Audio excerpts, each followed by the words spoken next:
نعم. قال رحمه الله: فصل: وها هنا 4 أنواع من المحبة يجب التفريق بينها، وإنما ضل من ضل بعدم التمييز بينها.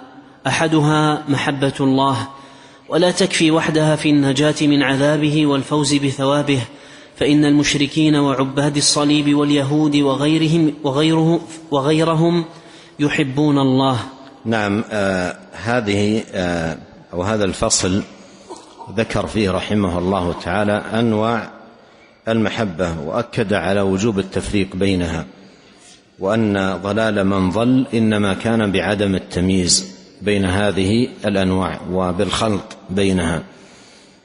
فأول أنواع المحبة أو أحد أنواع المحبة محبة الله، وهذه أصل الدين وروحه.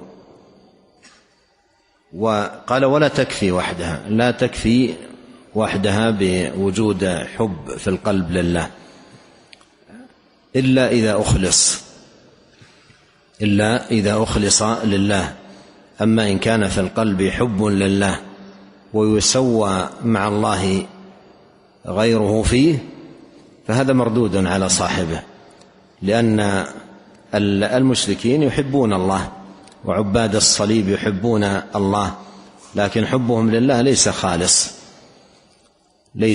حب خالص، بل حب سوي غير الله سبحانه وتعالى به، وجعل مع الله فيه الشركاء، فصار ذاك الحب باطلا مردودا عليهم، لأن الله سبحانه وتعالى لا يقبل العبادة إلا إذا كانت خالصة صافية نقية لا يراد بها إلا الله.